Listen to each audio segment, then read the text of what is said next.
नमस्कार, जय हिंद, वंदे मातरम। दोस्तों, दिशा इराज में आपका स्वागत है। दोस्तों, दिशा इराज चैनल को आप सब्सक्राइब जरूर करें। अगर क्लास अच्छी लगे तो लाइक जरूर करें और डिटेल्ड और वीडियो और जानकारी प्राप्त करने के लिए आप दिशा इराज एप्लीकेशन जो है इंस्टॉल करें और उसमें स्टोर ऑप्शन में जाएं। वहां आपको हमारे सारे वीडियो, इतिहास के डिटेल्ड वीडियो भी मिलेंगे। आप अध्ययन करें और अपने साथियों को भी जरूर शेयर करें। दोस्तों, हम गुप्त काल का अध्ययन कर रहे थे। गुप्त काल को गोल्डन एरा या क्लासिकल युग का हमने संज्ञा दी थी और हमने पूरी डिटेल इसके बारे में अध्ययन कर लिया। आज हम बात करेंगे गुप्त काल में जो चित्रकला है, मूर्ति कला है, उसके बारे में। इससे पहले हम मंदिर निर्माण और गुप्त काल के महत्वपूर्ण मंदिरों के बारे में जानकारी ले चुके हैं। तो आज हम बात करेंगे गुप्त काल में किस तरह से और किस प्रकार के जो चित्र हैं वो बनाए जाते हैं, क्योंकि उस समय के चित्र उस समय की सामाजिक स्थिति के बारे में बताते हैं। उस समय का समाज कैसा रहा होगा, किस तरह से वहां पे शासन होगा, क्योंकि चित्र अपने आप में वो बोलते नहीं है लेकिन कहते बहुत कुछ। और अगर हम अजंता के चित्र देखें, अगर हम बाघ की गुफाओं के चित्र देखें, तो ऐसा लगता है कि उनमें बहुत एक सजीवता है। मैं अधिक समय नहीं लेते हुए सीधा क्लास शुरू करूंगा। बच्चों, आज हम बात करेंगे गुप्त काल में चित्रकला से संबंधित। ये एक बहुत महत्वपूर्ण टॉपिक है जिसमें हम अजंता की गुफाएं और बाघ की गुफाओं का जो प्रमुख वहां से हमें क्या क्या खोजें मिलती है या उनका क्या अर्थ निकालते हैं, क्योंकि चित्र मिलता है और अलग अलग जो लोग हैं वो अपने विचार उस चित्र के बारे में व्यक्त कर सकते हैं। तो सबसे पहले हम बात करेंगे अजंता के चित्रों की। ये एक चित्र हम देख पा रहे हैं, हम इसका डिटेल भी करेंगे। ये बोधिसत्व का एक मूर्ति है, चित्र है, जिसमें पद्म पाणि इसको नाम दिया गया है। बुद्ध की, गौतम बुद्ध की अलग अलग मुद्राओं के जो चित्र हैं वो बोधिसत्व कहलाते हैं। और इस चित्र में हम देख पा रहे हैं, ये जो चित्र है इसमें जो अगर हम देख रहे हैं बाईं ओर, ये लेडी जिसका रंग थोड़ा काला है और इसको इतिहासकारों ने ब्लैक प्रिंसेस नाम दिया, काली राजकुमारी। इसी तरह कहीं पर मरणासन्न राजकुमारी का चित्र है, इसी तरह कहीं पर मधुपात्र पीते हुए दंपतियों का चित्र है। तो ये सारे चित्र उन अजंता की गुफाओं में उस समय बनाए गए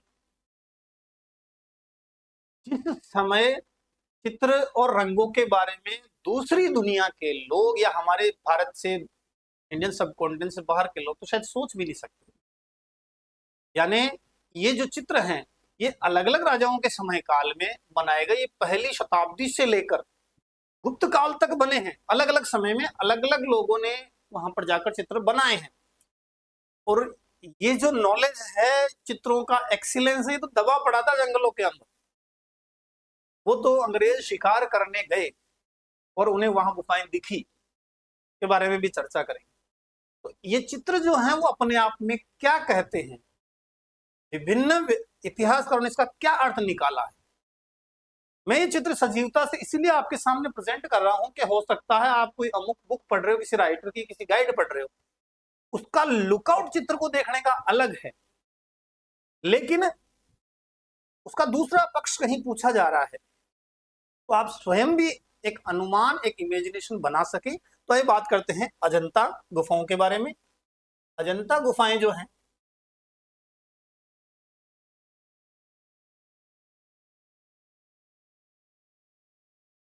आज हम बात करेंगे दो गुफाएं, एक अजंता की और एक बाघ की गुफा। अजंता की गुफा और बाघ की गुफा के बारे में। अजंता की गुफाएं सिचुएशन या सिचुएटेड है कहां, तो अगर हम स्टेट का प्रश्न आए हमारे पास, अगर राज्य का प्रश्न आए तो हम बात करेंगे ये गुफाएं कहां पर है, तो ये महाराष्ट्र में। लोकेशन से संबंधित प्रश्न बात कर रहे हैं हम, कहां पर है तो महाराष्ट्र में है। अगर बात करें कौन सी शहर के, कौन से जिले के किनारे, तो औरंगाबाद। तो दो चीजें हो गई, जगह अजंता, शहर पास में औरंगाबाद, और स्टेट कौन सा, तो महाराष्ट्र। और अगर बात करें ये किस रिवर के, नदी के किनारे है, तो ये जो नदी है उसका नाम है बाघिनी नदी। हमने बघोरा नदी कुछ जो चित्र नोट्स में लिया है, कुछ पॉइंट्स लिए हमने। तो अजंता जो है अगर हम इसका प्राचीन नाम देखें तो दोस्तों अजंता नाम कैसे पड़ा, अजंता नाम कैसे पड़ा, क्या ये नाम ही अजंता था? तो एक बौद्ध ग्रंथ है जिसका नाम है महामयूर। महामयूरी जो ग्रंथ है, कौन से ग्रंथ की बात कर रहे हैं हम? महामयूरी ग्रंथ जो है,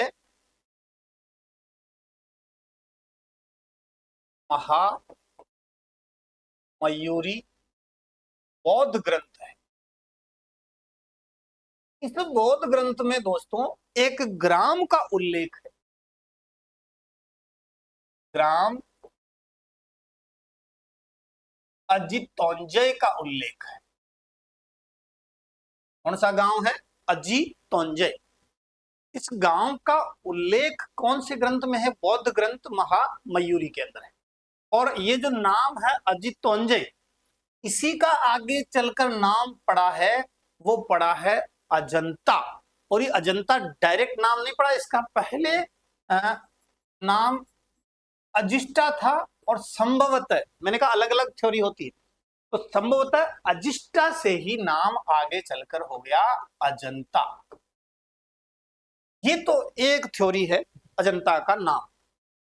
दूसरा, अगर हम बात करें गौतम बुद्ध की, तो गौतम बुद्ध को भी आजित नाम उपनाम के रूप में कहा जाता था, आजित।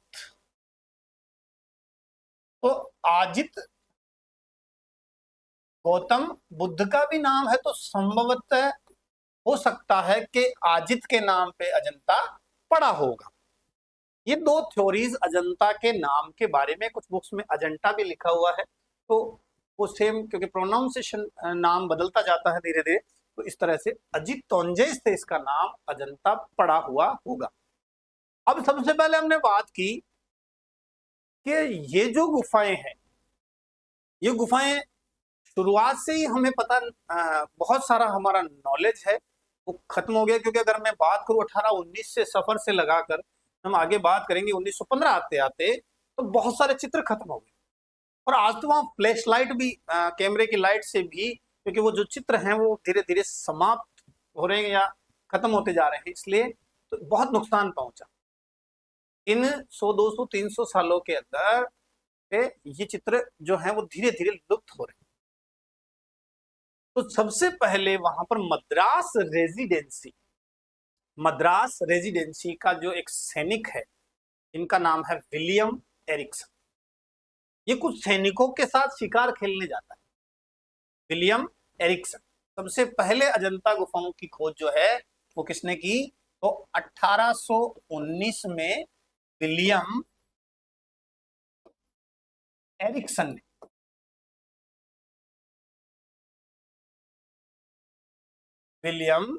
ने शिकार खेलते हुए जाते समय कुछ गुफाएं देखी। एक चरवाहे को कहा, उसने कहा यहाँ गुफाएं हैं, तो वो चला गया अंदर, और जाके उसने जब ये बाहर जानकारी दी, तो इन चित्रों का जो प्रकाशन है, जो सबसे पहले इसको प्रकाश में लाने का श्रेय है, वो है जेम्स एलेक्जेंडर।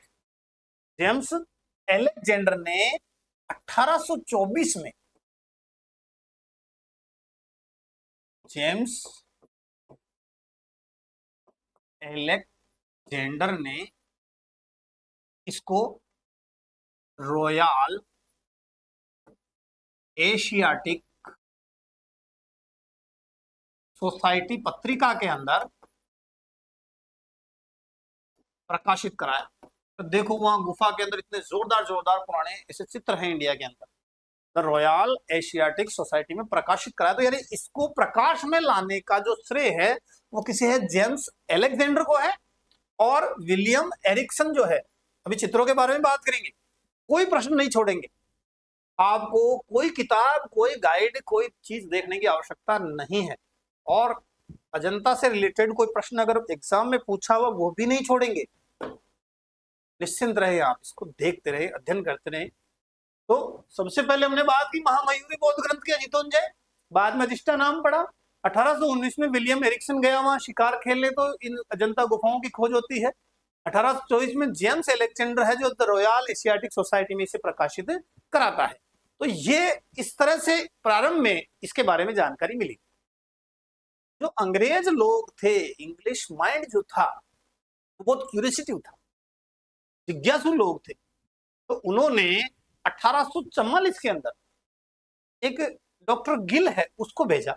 1844, लगभग 20 साल बाद 1844 में डॉक्टर गिल को भेजा कि आप क्या करें, प्रतिलिपि तैयार करें।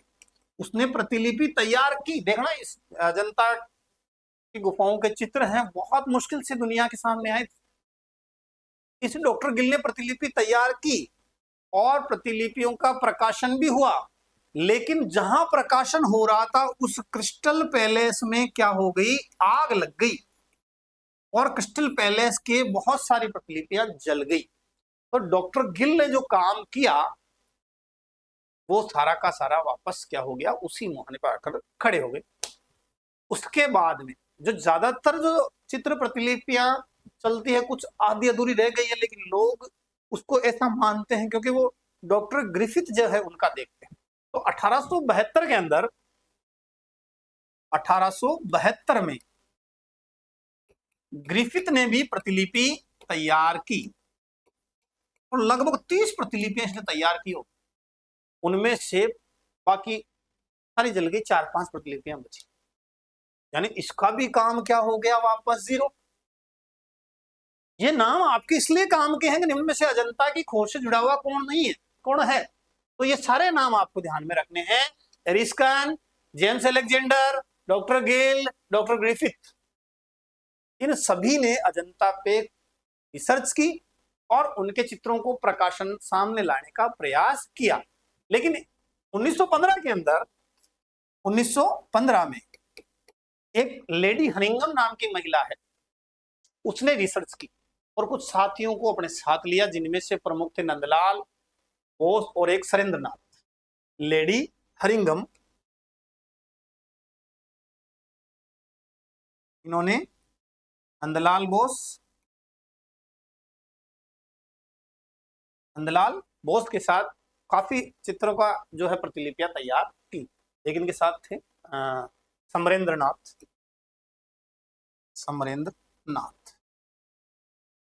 तो ये सब लोग जो हैं वो अजंता से जुड़े हुए थे। अब बात करें अजंता के बारे में, तो अजंता में कुल 29 गुफाएं हैं। कितनी गुफाएं हैं?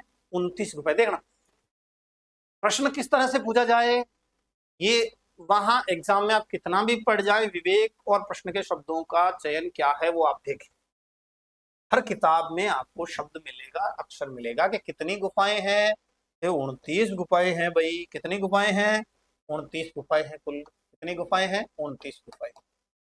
लेकिन एक नई जानकारी आप आज ऐड करें इसमें, और हमेशा इसको 29+1 याद करें। वो 1 क्यों है? क्योंकि archaeological survey of India, ASI, ने 15वीं गुफा के पास में एक और गुफा खोजी है, पास में, 15वीं गुफा के पास, और इसे नाम दिया गया है 15A। यानी एक क्रमांक से 29 तक तो पहले थी, एक और खोज ली, तो टोटल अब कितनी बनती है? 30 बनती है। लेकिन पढ़ने पढ़ाने में आज भी इनको क्या बताते हैं? 29 गुफाएं बताते हैं। अब आपको एग्जाम में क्या प्रश्न आता है उसके अकॉर्डिंग अपना आंसर देना है। सामान्यतः जो पुराने पेपर है उनमें 30वां ऑप्शन नहीं है, तो हर परीक्षा में ज्यादातर 29 ही गया और 29 ही आंसर दिया। लेकिन आपको प्रश्न की शब्दावली फिर से ध्यान करनी है कि अजंता में कुल गुफाएं कितनी है। गुफा संख्या 1 से लगाकर 29 तक है, लेकिन 15 गुफा संख्या अलग है और 15A अलग है। ये आपको मैंने जानकारी दे दी, कुल की जानकारी कंप्लीट आपको हो गई। अब बच्चों, इसमें से अगर हम बात करें तो 29 गुफाओं में से गुफा संख्या 1, 2, गुफा संख्या 1, 2, 9, 10 और 16, 17, ये 6 गुफाएं ऐसी है जो जिनमें चित्र शेष हैं या अच्छी हालत में ये गुफाएं हैं। गुफा संख्या 1, 2, 9, 10 और 16, 17, ये गुफाएं जो हैं, अगर हम बात करें इन गुफाओं की, गुफा संख्या जो 1, 2 है ये 7वीं शताब्दी की है। 7वीं शताब्दी, या हम कह सकते हैं 7वीं शताब्दी के आसपास इनमें चालुक्य लोगों से जुड़ी हुई है, इनसे जुड़ी हुई है, चालुक्यों से जुड़ी हुई। गुफा संख्या 9-10, गुफा संख्या 9-10 ये सबसे पुरानी है और ये प्रथम शताब्दी की,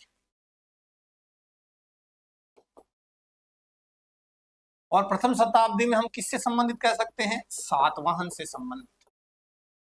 किससे संबंधित है? सातवाहन से संबंधित है। कितनी गुफाएं हैं? 29। 1-2 किससे संबंधित? 7वीं शताब्दी चालुक्यों से, 9-10 पहली शताब्दी सातवाहन से। तो बची 16-17 ये अपने बहुत ज्यादा काम की, वेरी वेरी मोस्ट इंपोर्टेंट। 16-17 के अंदर ये हम कह सकते हैं 4वीं से 5वीं शताब्दी, 6वीं शताब्दी तक,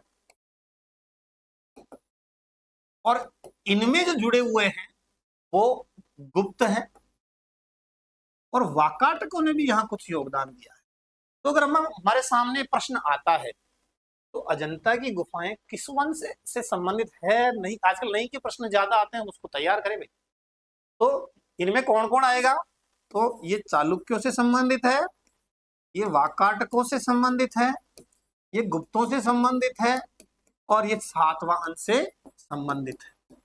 कितने राजवंशों ने समय में यहां पर चित्र बने हैं? अगर हम बात करें, ये गुफाएं जो है ये पूरब से पश्चिम की ओर बनी हुई, पूरब से पश्चिम की ओर बनी हुई है, और इनका जो आकार है वो पूरब से पश्चिम में घोड़े के नाल के रूप में गुफाएं इस तरह से बनी, पूरब से पश्चिम में और घोड़े के नाल के रूप में ये दरवाजे जैसे हैं। तो विदेशियों से 600 रुपए टिकट लेते हैं भाई, अपना तो फिर भी 40-50 रुपए का टिकट है विदेशी लोग एंट्री होने के लिए, क्योंकि वो लोग रिसर्च करते हैं, डॉक्यूमेंट्री बनाते हैं, घूमने आते हैं। 600 रुपए का टिकट है यहाँ, अपन लोग जाएंगे तो 50 रुपए में काम हो जाएगा। बहुत अच्छी जगह है, कभी महाराष्ट्र जाओ, देख के आना, काफी नॉलेज मिलेगा। तो ये अपन कहते हैं इसको यू आकार के, घोड़े की नाल के आकार का है, और पूरब से पश्चिम दिशा में, अगर हम कहें पूरब से पश्चिम दिशा में फैली। कौन कौन से राजवंश है? चालुक्य है, वाकाटक है, गुप्त है, और सातवाहन है। और अगर हम बात करें, अगर सीधा ईस्वी का प्रश्न आ जाए तो लगभग पहली शताब्दी की बात कर सकते हैं। तो पहली शताब्दी से चालुक्यों का 6वीं-7वीं शताब्दी तक, ये पहली ईसा पूर्व ईस्वी से और 6वीं-7वीं ईसा पूर्व तक यहाँ पर चित्र बने। ये शुरुआत के अंदर इसके जो चित्र हैं, ये भी प्रश्न अपने कई बार आता है, बौद्ध धर्म से संबंधित है। बाघ की जो गुफा के अंदर जो चित्र बने हैं वो लौकिक जीवन से संबंधित है, आगे आएगा अपने। और यहाँ धार्मिक, सीधा सिंपल, धार्मिक और जातक कथाओं के चित्र ज्यादा मिलेंगे। तो यहाँ धार्मिक जीवन से चित्र, धार्मिक चित्र हैं, जातक कथाओं के चित्र हैं।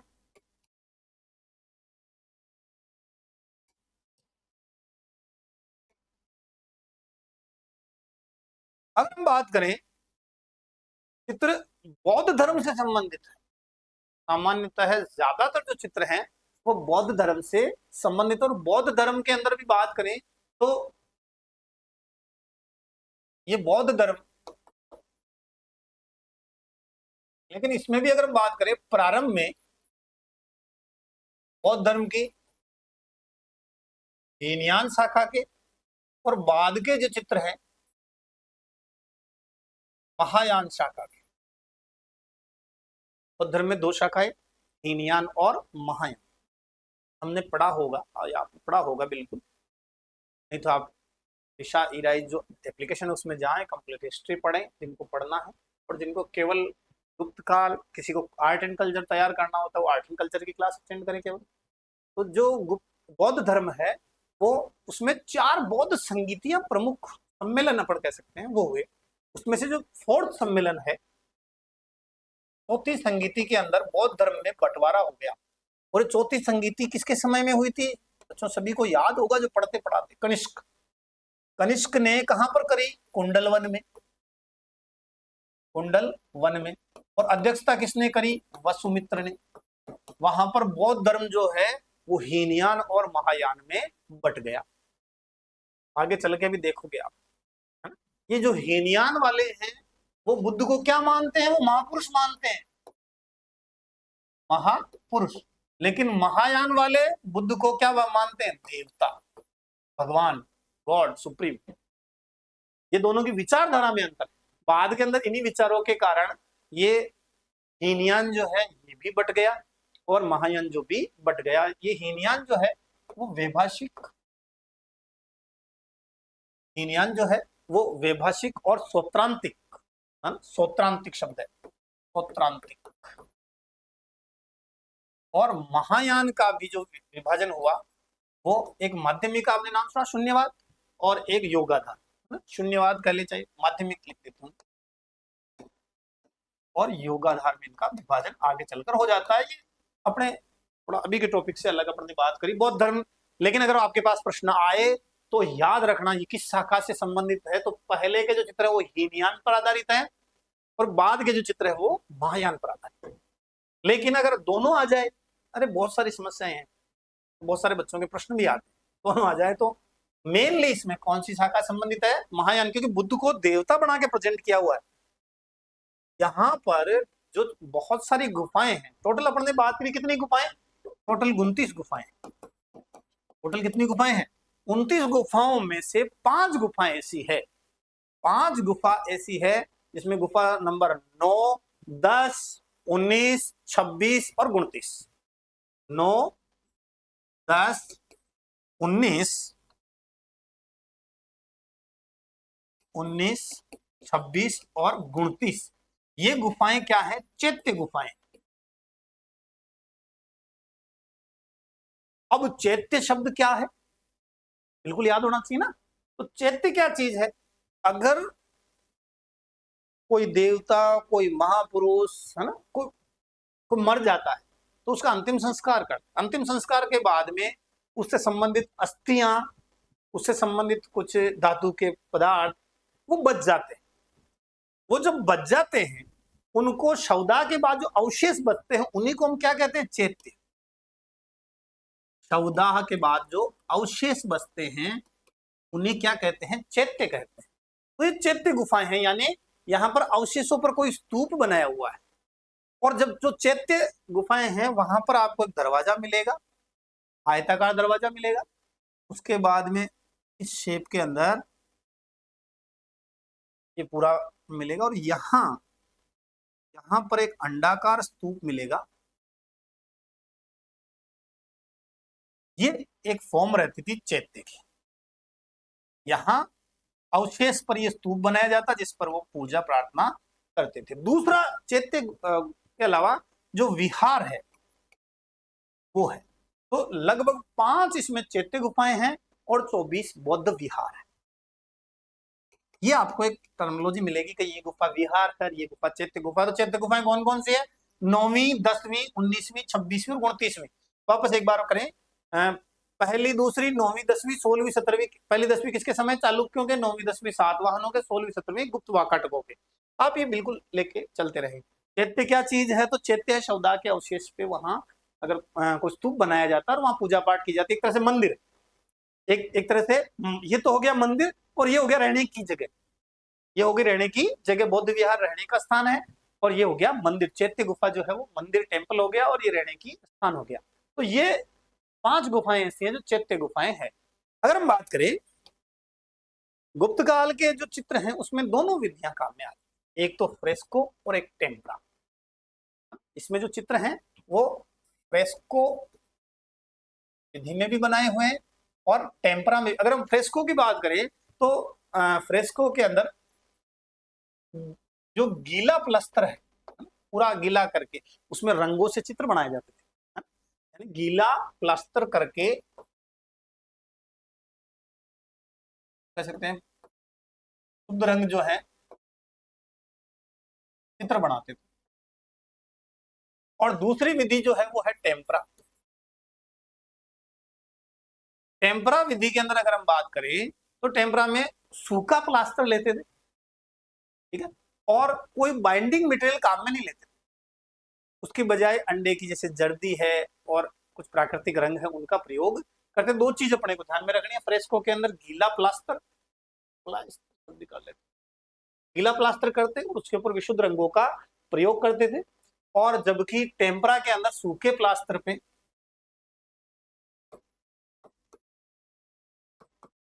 सूखा प्लास्टर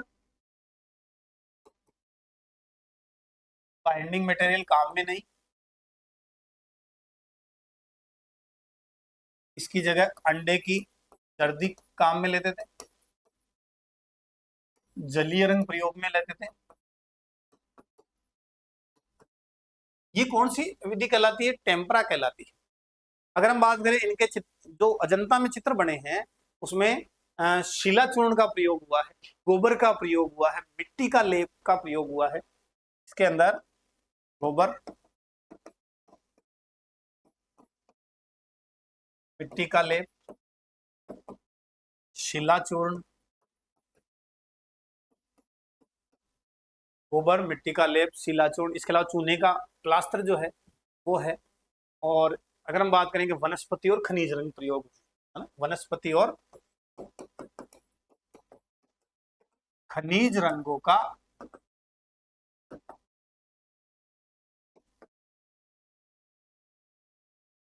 प्रयोग किया है, चूना प्लास्टर का प्रयोग है।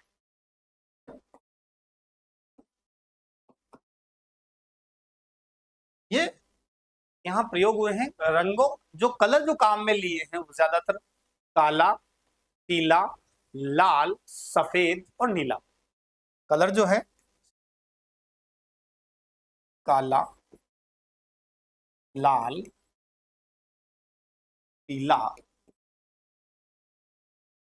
सफेद और ये नीला जो रंग है, ये जो भारत में जो चित्र मिले हैं उसमें अजंता से अगर पहले के कोई चित्र है तो वहां नीला रंग नहीं मिलता है। तो नीले रंग का प्रयोग संभवतः अजंता की गुफाओं में ही किया जाने लगा। और ये नीला रंग के लिए उस समय में फारस से एक लाजवंत मंगवाते थे, लाजवर्त, फारस से लाजवर्त मंगवाते थे और उस लाजवर्त से नीला रंग बनाया करते थे। एक इतिहासकार का नाम पढ़ने बार बार पहले पढ़ा होगा, एक वाचस्पति गेरोला, उन्होंने यहाँ के चित्रों को 3 भागों में बांटा। आगे अपन अगला चित्र पे ही जाएंगे, है ना। तो वाचस्पति गेरोला, इसने जो चित्रों को 3 भागों में बांटा, जिसमें से अलंकारिक चित्र जो फूल पत्ती के है, सुंदरता दिखाने के लिए है, एक रूप भेदिक, अच्छा है ना, और एक वर्णात्मक, तीन तरह की चीजें बांटी इसने। अलंकारिक, रूप भेदिक और एक वर्णात्मक। अलंकारिक चित्रों के अंदर उसने, अपन ने बात की अभी, फूल पत्ती,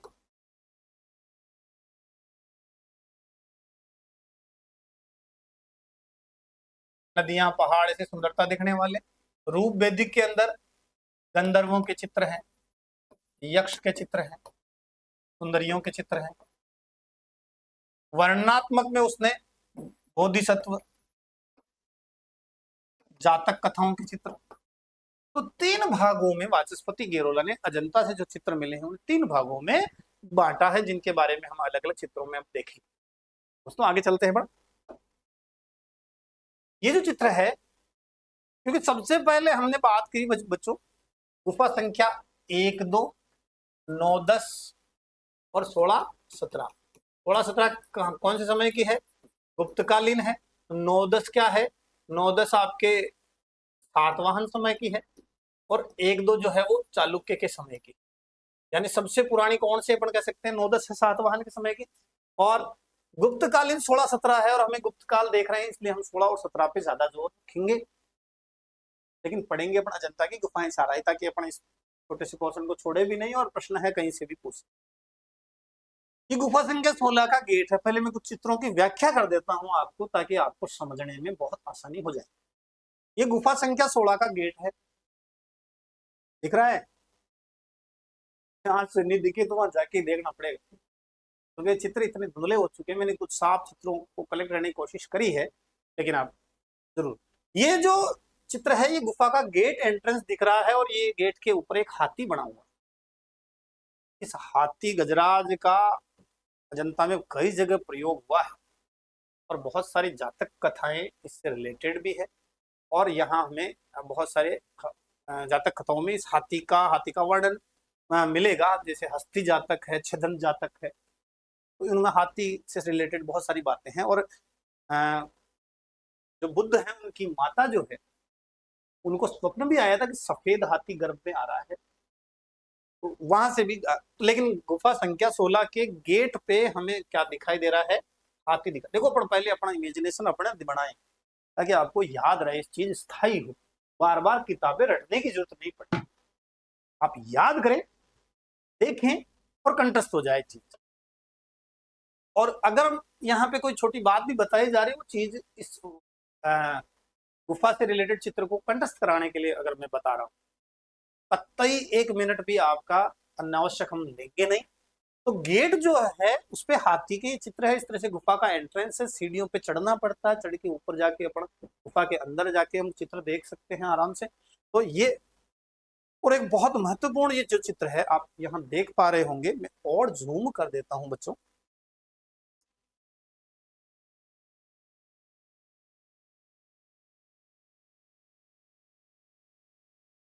ये जो चित्र आप देख पा रहे हो, यहाँ आप गौर करिएगा,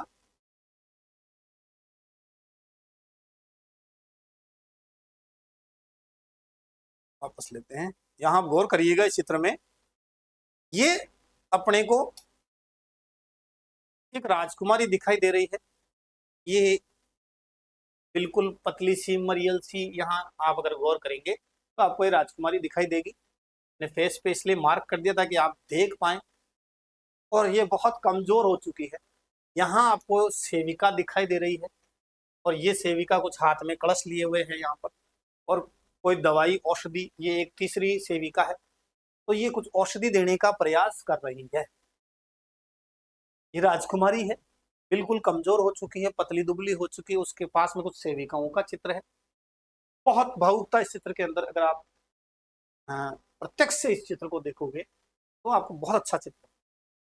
इसको जो हम जीके में पढ़ते हैं, हमारे जो प्रश्न आता है वो है मरणासन्न राजकुमारी, डाइंग प्रिंसेस, मरती हुई राजकुमारी। इसका चित्र कहां पर, तो गुफा संख्या 16 में। चित्र में क्या दिखाई दे रहा है, 3-4 सेविकाएं हैं, एक सेविका कुछ कलश में ले रही है, पिलाने का प्रयास कर रही है, पिछले वाली सेविका दवाई देने के लिए उठा रही है। संभवतः ऐसा माना गया। आगे हम एक और चित्र देखेंगे।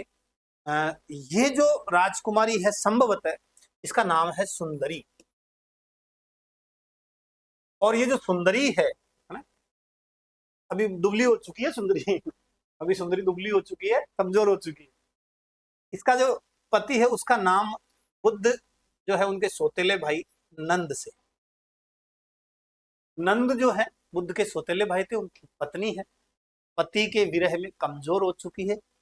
आगे एक और हम चित्र देखेंगे।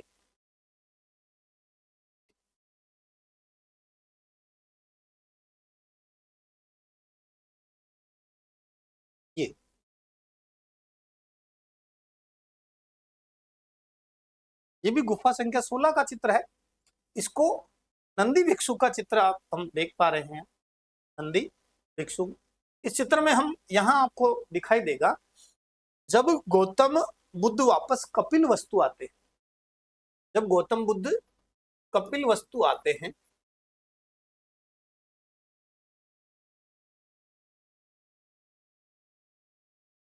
तो अपने भाई सौतेले भाई नंद से मिलते हैं। सौतेले नहीं, मौसेरे भाई, ज्यादा सच, मौसेरे भाई नंद से मिलते हैं।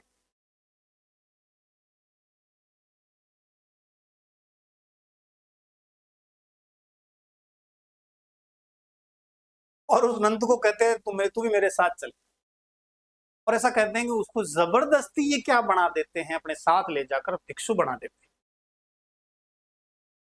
गौतम बुद्ध जब कपिलवस्तु आते हैं तो अपने साथ नंद को ले जाकर, ये देखो ये चित्र आपको मूर्तियां और चित्र दोनों में दिखाई दे रहा है कि गौतम बुद्ध अपने साथ किसको ले जा रहे हैं, नंद को ले जा रहे हैं, जो उनका मौसेरा भाई है, और नंद के हाथ में भी कटोरा थमा देते हैं यानी मैं बौद्ध भिक्षु उनको भी बना लेते हैं।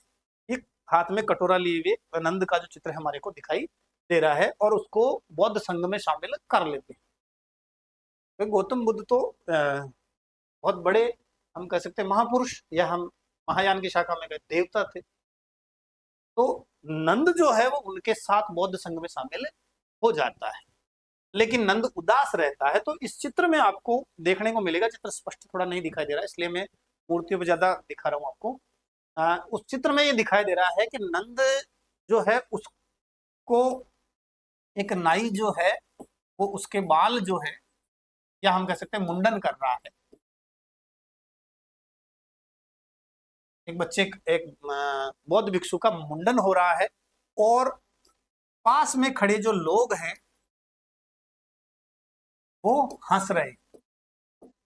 और ये जो नंद है इसको अपनी परिवार, पत्नी, घर बार की याद आने से वो उदास हो जाता है।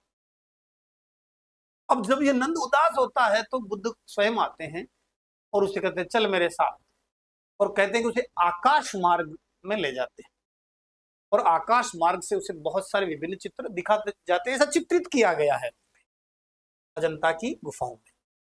कौन सी गुफा की बात कर रहे हैं? गुफा संख्या 16 में। और उसी गुफा संख्या 16 में दूसरी ओर एक डाइंग मरणासन्न राजकुमारी दिखाई जाती है। 16 साल की मरती हुई राजकुमारी। तो याद कर ले, कॉन्सेप्ट बनाए। 18 साल का पति है, उसको ले गए तो 16 साल की राजकुमारी मर रही। तो यानी नंद जो है वो भिक्षु बन रहा है वो, और 16 साल की राजकुमारी मर रही उसकी याद में। तो मरणासन्न राजकुमारी कौन है? संभवतः सुंदरी है। किसकी पत्नी है? नंद की पत्नी है। नंद जो है वो गौतम बुद्ध के मौसेरे भाई थे। जब वो कपिल वस्तु पहुंचते हैं तो उसे क्या करा देते हैं वो। तो ये सारी बात अपने चर्चा कर लिए तो आपके समझ में आ गया होगा। तो यह गुफा संख्या 16 के कुछ चित्रों पे पर चर्चा कर रहे हैं। तो पहला तो गेट है, 2 हाथी बने हुए गुफा के अंदर जाने का।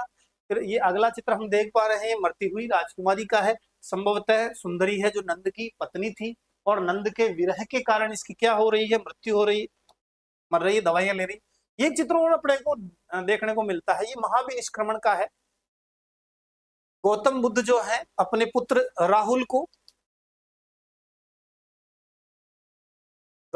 और अपनी पत्नी को छोड़कर जा रहे हैं। यहाँ इस चित्र में हम देख पा रहे हैं कि छोड़ने का एक दुख भी है, और ये एक बड़ा, अगर हम चित्र को क्लियर देखेंगे तो आपको पता लगेगा कि किस तरह एक व्यक्ति अपने परिवार को छोड़ के जाता है तो उसके खुद के मन पे भी क्या बीतती है।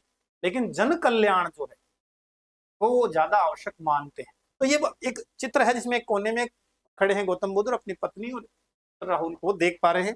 तो ये महाभिनिष्क्रमण यानी ग्रह त्याग से संबंधित चित्र है। आगे एक प्रलंब पाद की मूर्ति है, बहुत शानदार। ये प्रलंब पाद बहुत भव्य एक हॉल बना हुआ दिखाई दे रहा है आपको। और प्रलंब पाद से तात्पर्य ये है कुर्सी पर सिटिंग बुद्धा, है ना। तो ये गौतम बुद्ध प्रलंब पाद रूप में एक चेयर टाइप के बैठे हैं, विराजे हैं, और ये मूर्ति बनी हुई है। इसे प्रलंब पाद की मूर्ति के नाम जाना जाता है। ये भी गुफा संख्या 16 में है। यहाँ वैराग्य के 4 दर्शन हैं। जब हम बौद्ध धर्म पढ़ेंगे तो आपको पता लगेगा कि शुरुआत में उन्हें घर से बाहर ज्यादा जाने नहीं दिया जाता था। तो वो पहली बार जाते हैं और देखते हैं कि एक उन्हें वृद्ध व्यक्ति दिखाई देता है कि इसकी ये हालत क्यों होगी। फिर वो देखते हैं कि उन्हें कोड़ा व्यक्ति, तो कोढ़ हो रखा था, कुष्ठ हो रखा है, झुका हुआ व्यक्ति दिखाई देता है। तो वो वहां भी प्रश्न करते हैं। और फिर एक शव दिखाई देता है कि ये कौन, के ये तो जा चुका है दुनिया से ही। तो फिर चौथा व्यक्ति देखते हैं जो सन्यासी होता है। और उस सन्यासी को देखकर गौतम बुद्ध भी कहते हैं ये खुश प्रसन्न लग रहा है मुझे, क्योंकि इसने सन्यास धारण कर लिया है। तो गौतम बुद्ध भी फिर विचार कर लेते हैं। ये सारा हम बौद्ध धर्म पढ़ेंगे तब देखेंगे। ये नंद भिक्षु जो है, नंद जो है वो भिक्षु बन जाते हैं। ये चित्र हमने का वर्णन देख लिया है। ये एक छदंत जातक का चित्र है। ये गुफा संख्या 17 के अंदर है। तो इसके बारे में अपन चर्चा करेंगे। तो गुफा 16 में हमने कौन कौन से चित्र देखे हैं? वैराग्य, नंद भिक्षु के चित्र, प्रलंबाद की मूर्ति, महाविनिष्क्रमण का चित्र, और डाइंग प्रिंसेस मरती हुई राजकुमारी। तो ये अपने चित्र गुफा संख्या 16 में देखे हैं। तो गुफा संख्या 16, अगर हम बात करें 16वीं गुफा, कौन से काल से संबंधित है? तो गुप्त काल से संबंधित है। कौन से काल से संबंधित है? गुप्त काल से है। अगर हम बात करें ये गुफा चैत्य गुफा है क्या? तो ये चैत्य गुफा नहीं है, ये गुफा विहार 9-10 चैत्य गुफा है। गुफा संख्या 9, 10, 19, 26 और 29 क्या है? चैत्य गुफाएं हैं। और ये जो गुफा है ये क्या है? एक विहार है। ये गुफा क्या है? विहार है, यानी यहाँ पर रहा करते थे बौद्ध भिक्षु। अगर हम बात करें इतिहास की तो ये जो गुफा है इसे संरक्षण था वराह देव का व्याघ्र देव भी नाम मिलता है। इसके संरक्षण में चित्र निर्मित किए गए। यह गुफा तैयार हुई, व्याघ्र देव एक वराह देव का नाम मिलता है। इसने उत्खनन यहाँ करवाया इन चित्रों को। इंपोर्टेंट चित्रों में अगर हम बात करें तो सबसे पहले हमने बात की थी डाइंग प्रिंसेस यानी मरणासन्न राजकुमारी। प्रमुख प्रमुख चित्रों की बात कर रहे हैं अपन, फिर तो कुछ भी पूछा जा सकता है लेकिन अपन महत्वपूर्ण चित्रों की बात कर रहे हैं। मरणासन्न राजकुमारी के अलावा हमने करा था एक बुद्ध का महान विनिष्क्रमण, महाभिनिष्क्रमण का जो चित्र था ये भी गुफा संख्या 16 में हमने देख लिया है। गुफा में 4 दृश्य जिनको देखकर बुद्ध को वैराग्य उत्पन्न होता है। नंद का भिक्षु होना, नाई द्वारा मुंडन करना, पास खड़े लोगों का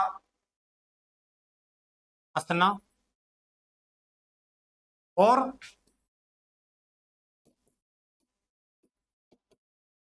आकाश मार्ग से नंद को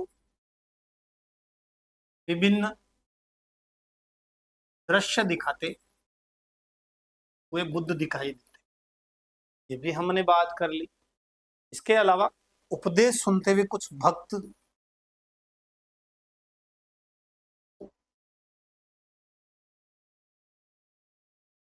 और हस्ती जातक की कथा, हस्ती जातक के कुछ चित्र।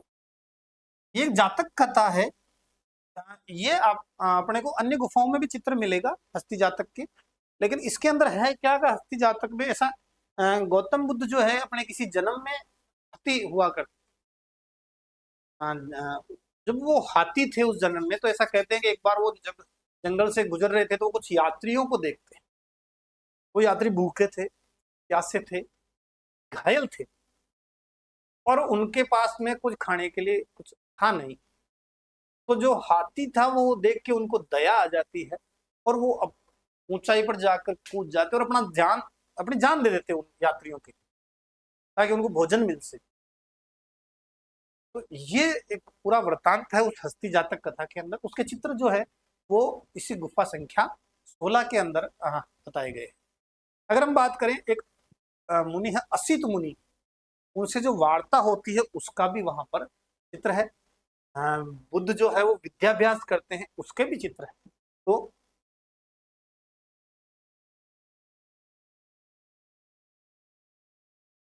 असित मुनि से वार्तालाप का और विद्याभ्यास का चित्र भी, ये कुछ चित्र हैं जो गुफा संख्या 16 में हमें देखने को मिलते हैं। आगे बात करेंगे गुफा संख्या 17 की।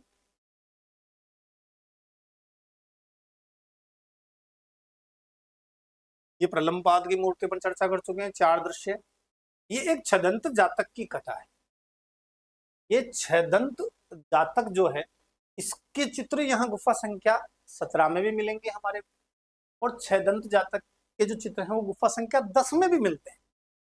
यानी 17 में भी है और 10 में भी है, लेकिन अपना ये जो गुप्त काल से अगर हम रिलेटेड बात करते हैं, ये एक सफेद हाथी चमकता हुआ अपने को दिखाई दे रहा है।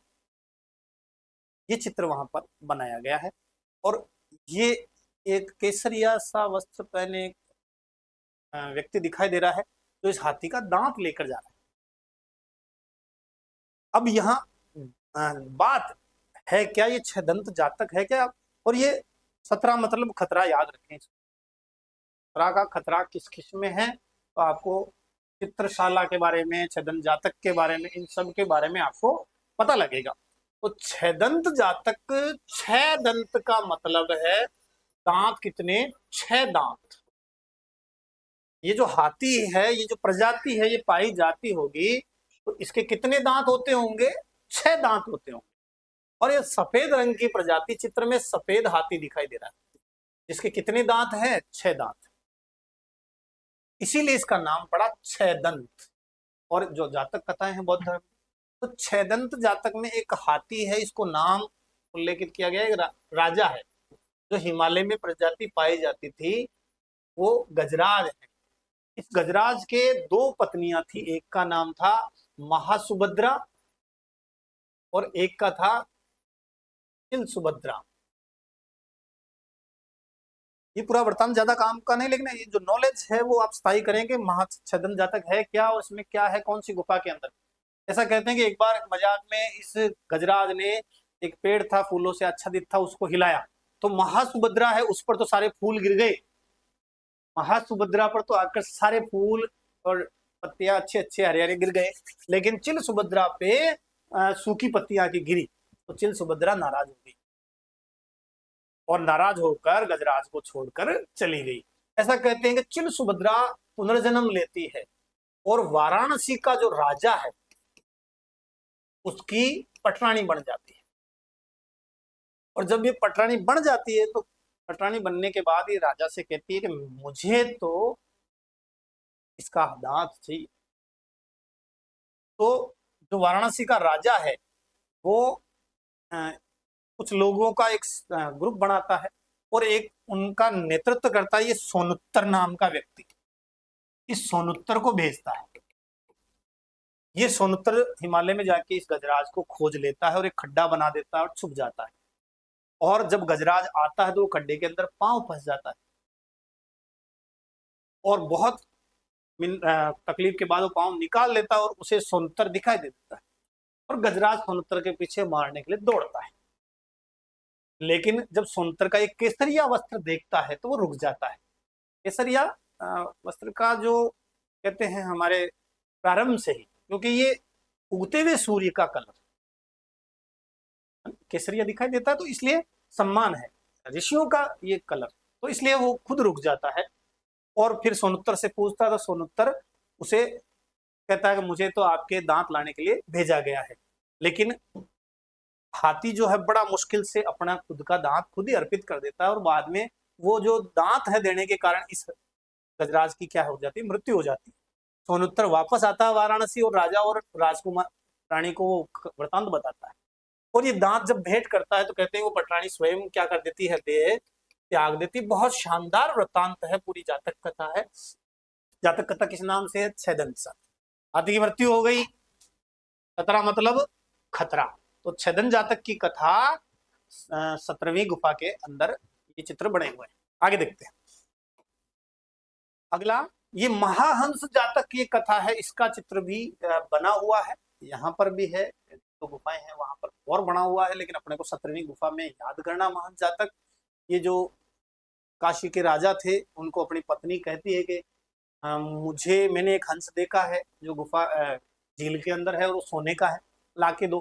तो कहते हैं वो सोने का हंस जो है वो राजा को दे देता है और स्वर्ण हंस जब बोलने शुरू होता है नीति शास्त्र की कुछ बातें, ज्ञान की बातें, कुछ कहानियां, तो राजा रानी और सारी सभा उनको सुनती है और इस सोने के हंस को ही नाम दिया गया है महाहंस।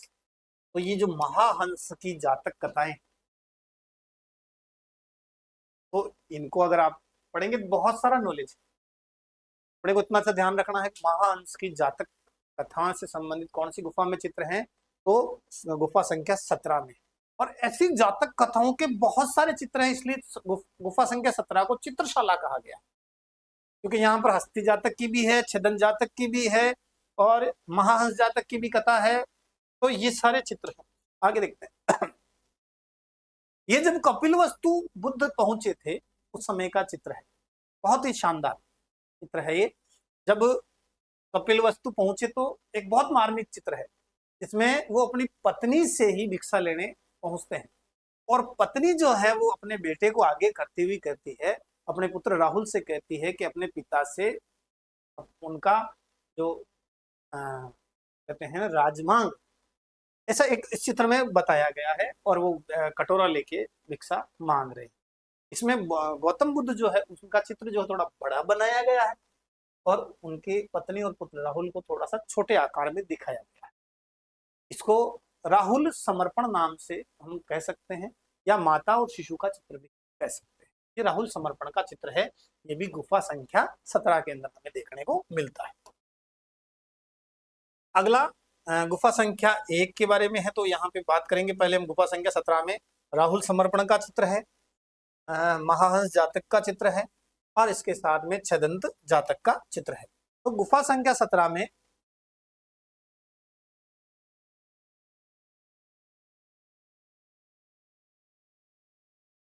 जातक कथाओं के चित्र अधिक हैं।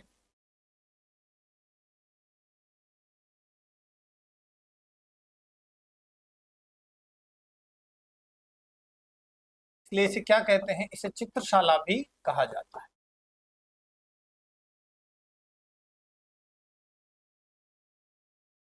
चित्रशाला भी इसे कहा जाता है। अगर हम बात करें प्रमुख चित्रों में, तो इसमें हस्ती जातक,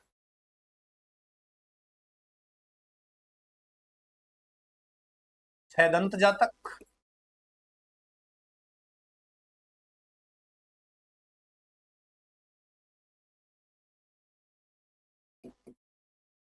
माता पुत्री शिशु कह लें या अपन कह लें राहुल समर्पण का चित्र,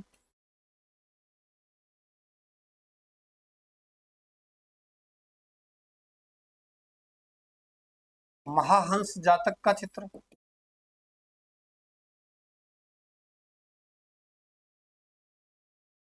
महाहंस जातक में अपन ने बात की गोल्डन सोने का जो हंस था, बुद्ध के जन्म और जीवन से संबंधित चित्र है। इसके अलावा राहुल समर्पण का हो गया, अपन ने बात की। एक गंधर्व राज जो है उनको आकाश में विचरण करते हुए दिखाया गया ऊपर की ओर। बुद्ध का कपिलवस्तु लौटने का है। एक विलासी वैरागी दिखाया हुआ है जो विलास में मुक्त है, तो गंधर्व राज का। आकाश मार्ग में विचरण का,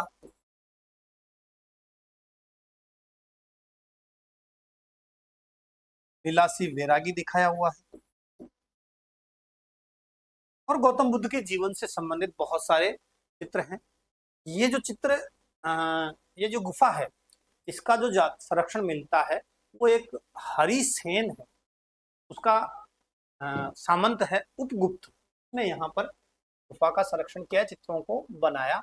हरिसेन के समय उपगुप्त का एक नाम मिलता है जिसने यहाँ पर कुछ चित्र उत्कीर्ण करवाए थे। ये गुफा संख्या 17 की बात है। तो जो गुप्त काल है उसमें गुफा संख्या 16 और गुफा संख्या 17 जो है वो वहां पर गुप्त काल के चित्र मिलते हैं।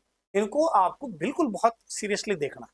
अब बात करते हैं शेष बची हुई गुफाओं की। तो गुफा संख्या 1, गुफा संख्या 1, गुफा संख्या 1 में हम वापस आ गए हैं। ये जो पहला चित्र है, इसमें अगर क्लियर नहीं दिख रहा हो तो यहाँ देखने का प्रयास करना है कि फारस से एक राजदूत आया हुआ है, थोड़ा कपड़े उसके वस्त्र अलग बताए, और यहाँ ये राजा बैठा है पुलकेशिन द्वितीय। ये जो शासक है ये चालुक्य शासक है और चालुक्य शासक पुलकेशिन द्वितीय, और ये फारस का राजदूत है जो इसके दरबार में आया है। ये जो चित्र है ये कौन सी गुफा में मिलेगा? गुफा संख्या 1 में। दूसरा जो चित्र है इसमें दंपति बैठे हैं और पत्नी या प्रेमिका, जो भी लॉजिक लगाएं, उसको मधुपान करा रहा है, हाथ में मधु का कटोरा है। यहाँ ये पत्नी है, दिखाई दे रही है आपको ये चित्र पूरा, ये पत्नी है और ये जो है मधुपान पत्नी को करा रहा है। एक अच्छा बहुत अच्छा चित्र है। तो ये भी चित्र गुफा संख्या 1 से अपने को देखने को मिलता है। एक ये जो बोधिसत्व की मूर्ति है पद्म पाणी, अपन ने शुरुआत में बात करी। यहाँ पर एक काली राजकुमारी का चित्र है, संभवतः काला पड़ गया हो, गंधक से भी काले पड़ जाते हैं साइंटिफिक देखें तो, लेकिन एक काली राजकुमारी का चित्र है, गुफा संख्या 1 में है। मरणासन राजकुमारी का चित्र गुफा संख्या 16 में है। इसी तरह एक और बोधिसत्व की चित्र है, वो है वज्रपाणी। तो ये भी गुफा संख्या 1 में अपने को देखने को मिलता है।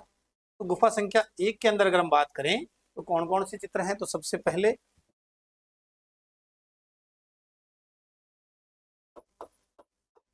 गुफा 1 कौन से समय की है, तो हम कह सकते हैं चालुक्यों के समय की। कौन सी शताब्दी दो, 7वीं शताब्दी। गुफा संख्या 1 और 2 किसके समय की है, तो चालुक्यों के समय की है। गुफा संख्या 9 और 10 सातवाहनों के समय की है। 16 और 17 गुप्तकालीन है। तो सबसे पहला जो चित्र है वो हमें मिलता है पारस के राजदूत का स्वागत हो रहा है, और कौन कर रहा है, तो पुलकेशिन द्वितीय कर रहा है। पुलकेशिन द्वितीय द्वारा पारस के राजदूत का स्वागत है। इसके अलावा एक बुद्ध की मार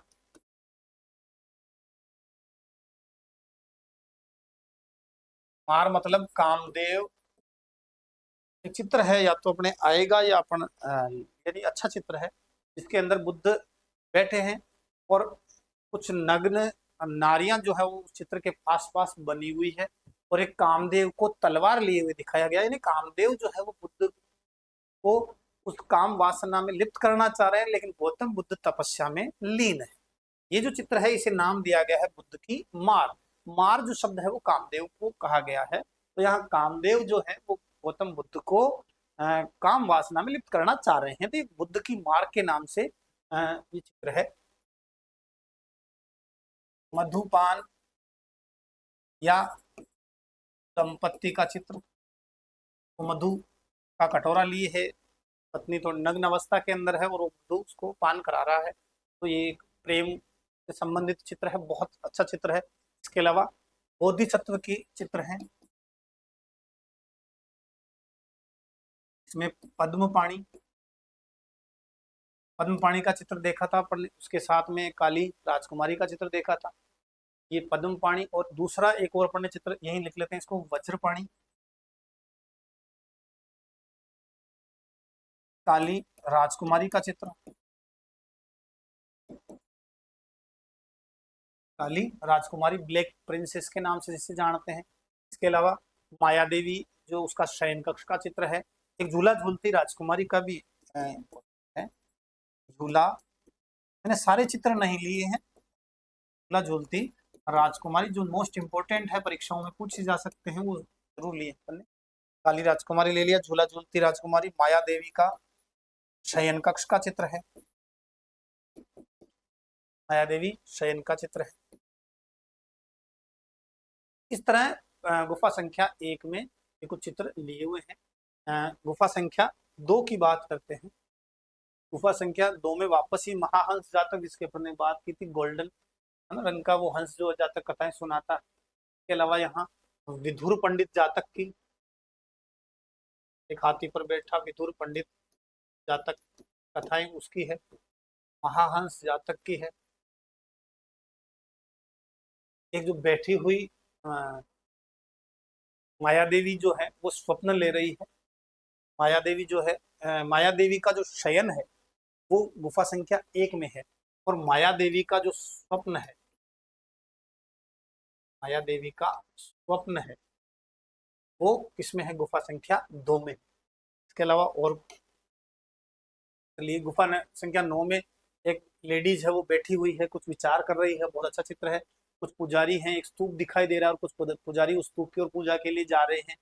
हाथी है जो इसने सूंड उठा रखी है और बुद्ध की मूर्ति को क्या कर रहा है, प्रणाम कर रहा है। ये गुफा संख्या 9 में चित्र हमें दिखते हैं। एक गुफा संख्या 10 के अंदर एक राजा है, उसका जुलूस जा रहा है, वो राजा स्त्रियों से घिरा हुआ है, जातक कथाओं के चित्र है। अंधे माता पिता का चित्र है, इसमें काशी का राजा है, वो उन पे बाण चला रहा है, ठीक उसी तरह का वो चित्र है जिस तरह संभवतः राजा दशरथ जो था, उन्होंने श्रवण के माता पिता जब वो लेके जा रहा था, तो उस समय तो उससे मिलता जुलता कुछ चित्र है, उससे मिलता जुलता वृतांत है। तो ये गुफा संख्या 10 में चित्र मिलते हैं। आगे हम बात करेंगे बाघ की गुफा। बाघ जो है वो मध्य प्रदेश के अंदर है, और मध्य प्रदेश में धार जिले में बाघिनी नदी के किनारे, बाघिनी नदी के किनारे। और मध्य प्रदेश का कौन सा जिला? तो धार जिला, मध्य प्रदेश का धार जिला, बाघ की गुफा।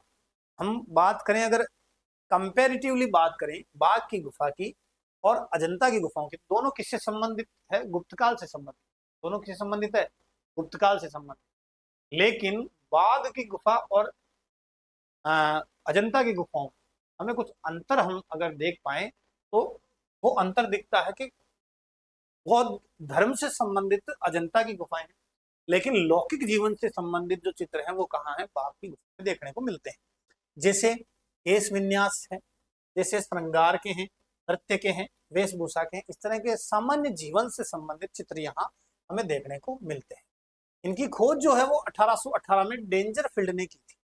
अजंता की गुफाओं की खोज अगर हम बात करें तो 1819 में विलियम एरिस्कन ने की। लेकिन यहाँ डेंजर फील्ड, डेंजर ही बाघ को रोकेगा, बाघ है तो डेंजर है, कैसे भी माइंड में डालें। 1818 यहाँ 9 गुफाएं, जिनमें से 5 ही शेष बची है, 4 समाप्त हो चुकी है। अगर हम बात करें, पहली गुफा है उसको नाम दिया गया है ग्रह गुफा। ग्रह यानी 1 से 5 तक की गुफाएं जो है वो शेष बची है, बाकी जो है वो समाप्त हो चुकी है। दूसरी गुफा है उसको बोला जाता है पंच पांडु। तीसरी गुफा है उसको बोला जाता है हाथी खाना। चौथी गुफा है उसको बोला जाता है रंग महल या रंग गुफा कहते हैं। और 5वीं गुफा को पाठशाला। इन दोनों को संयुक्त रूप से रंग महल कहा जाता है। तो रंग गुफा अपन चौथी को नाम दे सकते हैं। अगर हम बात करें कितनी गुफाएं, 9 गुफाएं, उनमें से 4 जो हैं वो समाप्त या नष्ट हो चुकी है, 5 बची है, बचियों को ये नाम दिया गया है। यहाँ लगभग 6 प्रमुख चित्र हैं। 6 प्रमुख चित्रों के अंदर अगर हम देखें तो जो एक पहला चित्र है उसमें स्त्री और पुरुष मिलकर संगीत का आनंद ले रहे हैं। ये जो चित्र है ये गुफा संख्या 4 और 5, जिनको संयुक्त रूप से रंग महल कहते हैं, वहां पर है। दूसरी जो चित्र है उसमें 2 जोड़े जो है वो शास्त्रार्थ में लीन है, दोनों खड़े हैं एक दूसरे से शास्त्रार्थ में बात कर रहे हैं, लीन है। तीसरा जो चित्र है उसमें 5 से 6 पुरुष हैं, जो स्त्रियां जो है वो संगीत कर रही है और उसको वो कहते सुन रहे हैं या आनंद ले रहे हैं। 6 पुरुष और उतनी ही स्त्रियां हैं, उनके संगीत का आनंद ले रहे हैं। यहाँ पर संगीत की बात है, यहाँ पर शास्त्रार्थ की बात है, यहाँ पर वापस संगीत की बात है। इस तरह से एक संगीत से रिलेटेड यहाँ चित्र है। अगर बात करें, एक चक्र राउंड सर्किल के अंदर डांस चल रहा है, तो उस डांस में पुरुष और स्त्री जो हैं वो बाजे के साथ में नृत्य कर रहे हैं। तो एक चक्राकार नृत्य अपन कह सकते हैं, चक्राकार नृत्य। इसको जो नाम दिया है वो दिया है हल्लीसक। इसमें पुरुष और स्त्री गाजे बाजे के साथ क्या कर रहे हैं? नृत्य कर रहे हैं। और हम इसको कह सकते हैं भगवान कृष्ण से संबंधित अगर ये है तो रासलीला के ये चित्र हो सकते हैं, रासलीला का गायन कर रहे हैं। तो इसको नाम दिया है हल्लीसक और चक्राकार नृत्य का एक चित्र है। और अगले चित्र में कुछ घुड़सवार हैं, वो सामूहिक नृत्य हो रहा है और उसे देख रहे हैं। सामूहिक नृत्य को घुड़सवार देख रहे हैं। और छठा इंपॉर्टेंट चित्र है, उसके अंदर हाथी और घोड़े पर यात्री, जिसमें पुरुष और स्त्री हैं, सामान वामान लदा हुआ है और हाथी और घोड़ी पर बैठे। तो बाघ की गुफाओं में ये 6 प्रकार के महत्वपूर्ण चित्र हैं। इससे संबंधित है, लौकिक जीवन से संबंधित है। एक इतिहासकार था जिनका नाम था मार्शल, उसने इन बाघ की गुफाओं के बारे में चित्र देखकर कहा कि बाघ के जो चित्र हैं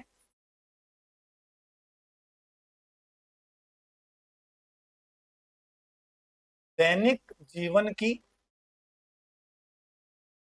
क्योंकि दैनिक जीवन की घटनाएं, शास्त्रार्थ हो रहा है, नृत्य हो रहा है, गायन हो रहा है, ठीक है ना, तो उन उन चीजों को ये व्यक्त कर रहा है, ठीक है ना। तो बाघ के चित्र दैनिक जीवन की घटनाओं को ही व्यक्त नहीं करते, बल्कि सच्चे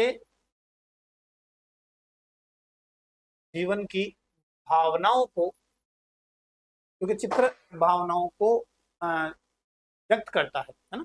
तो जो अव्यक्त भावनाएं हैं, सच्चे जीवन की भावनाओं, या हम सब ले लेते हैं एक ही शब्द में, अव्यक्त भावनाओं को व्यक्त करते हैं। ये जो कथन है, ये बाघ की गुफाओं के बारे में किसने कहा? तो मार्शल ने कहा। बाघ की गुफाएं महाराष्ट्र, मध्य प्रदेश में है, और अजंता की गुफाएं महाराष्ट्र में है। तो इस तरह से हम बाघ की गुफाओं के बारे में, कुछ प्रमुख गुफाएं हैं, इनमें से 4 नष्ट हो चुकी है, लेकिन 5 बची है। चौथी 5वीं को संयुक्त रूप से रंगमहल कहते हैं। पहली गुफा जो है, पहली गुफा को ग्रह गुफा, दूसरी को पंच पांडु, तीसरी को हाथी खाना, चौथी को रंग गुफा और 5वीं को पाठशाला। तो इस तरह से इन गुफाओं को नामकरण किया गया है। अजंता की गुफाओं में गुफा 1 और 2 बची हुई है। अगर हम बात करें मूर्ति कला के बारे में, तो चित्र का गुप्त काल में जो मूर्ति कला है, वो हम, क्योंकि हमने बहुत अच्छे से चित्रों को देख लिया है, मूर्तियों को देख लिया मंदिरों के अंदर, इसलिए ये बहुत सारा पोर्शन हम पिछली कक्षा में कर चुके हैं। लेकिन मूर्तिकला में अगर पूछा जाए तो 2 शैलियां प्रमुख थी, एक गांधार शैली और एक मथुरा शैली। अगर हम बात करें गांधार शैली की, तो इसका विकास कनिष्क के समय हो चुका था, और यहाँ पर जो मूर्ति बनाई जाती थी, उसमें स्लेटी जो पत्थर है वो प्रयुक्त करते थे, स्लेटी पत्थर का प्रयोग करते थे। घुंघराले बाल बनाए जाते थे।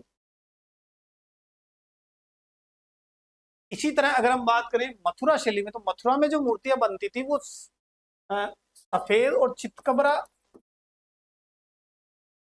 पत्थर की वो मूर्तियां बनाई जाती थी। तो इस तरह से मथुरा में बुद्ध के साथ में हिंदू देवी देवताओं की मूर्तियां बनती थी, लेकिन गांधार में ज्यादातर मूर्तियां जो है वो बुद्ध से संबंधित थी। बामियान जगह थी, आपने सुना होगा, अफगानिस्तान में जब तालिबान आया था तो सबसे पहले उसने गौतम बुद्ध की बहुत बड़ी मूर्ति है उसको डिस्ट्रॉय किया था वहां से। हालांकि वहां एक विहार था जहां बौद्ध भिक्षु रहा करते थे, वो सब धीरे धीरे छोड़ के चले गए। क्योंकि किसी भी देश को, इतिहास में यही तो है, इतिहास हम पढ़ते पढ़ाते क्यों है, कि किसी भी देश में उसकी सांस्कृतिक जो जड़ें हैं उस पर अगर प्रहार करेंगे तो देश टूटेगा। वहां जब तक गौतम बुद्ध थे तब तक तालिबान जो है उसको जड़े जमाना मुश्किल था, तो उसने सबसे पहले मूर्ति गौतम बुद्ध की सबसे बड़ी, जहां पर इतनी बड़ी मूर्ति थी गौतम बुद्ध की, वहां मूर्ति पूजा का विरोध कैसे कर सकते। तो ये मथुरा शैली और गांधार शैली 2 प्रमुख शैलियां थी। यहाँ अगर हम बात करें प्रमुख बुद्ध की मूर्तियां, तो ये सारनाथ में, मथुरा में और सुल्तानगंज में है। लगभग 7.5 फीट की ऊंची मूर्ति है सुल्तानगंज में। सुल्तानगंज कहाँ पड़ता है? तो बिहार में पड़ता है। हिंदू मूर्तियां वराह अवतार में हम पढ़ चुके हैं। वराह की मूर्ति, रामकृष्ण की मूर्ति और शिव की एक मुखी और चतुर्मुखी शिवलिंग की मूर्ति हम पढ़ चुके हैं। सारा तो हमने देख लिया है मंदिरों के अंदर मूर्तियों के बारे में, तो ये सारा हमने जानकारी ले ली है। अगर हम बात करें तो सुल्तानगंज में ये इम्पोर्टेंट प्रश्न है, पूछा हुआ प्रश्न है, लगभग 7 फुट से ऊपर की बड़ी मूर्ति है। वराह की मूर्तियां हमें देवगढ़ से मिलती है। देवगढ़ में दशावतार मंदिर है, ये हम देख चुके हैं। मंदिर के चित्र मूर्तियां सारी देख चुके हैं। मथुरा के अंदर है, एरण के अंदर एक वराह की मूर्ति है, वो भी हम देख चुके हैं। तो सारे अपने प्रश्न कर लिए हैं। धन्यदेव धन्य विष्णु ने एरण के अंदर वराह की मूर्ति बनाई थी, धन्य विष्णु ने। तो ये हमने सारा पढ़ लिया है मूर्ति पूजा में। अजंता के अंदर हमने देखा है, अजंता के अंदर हमने देखा है कि वघोरा नदी के अंदर महाराष्ट्र में औरंगाबाद में 1819 में एरिस्टन ने इसकी खोज की, सारा हमने देखा है।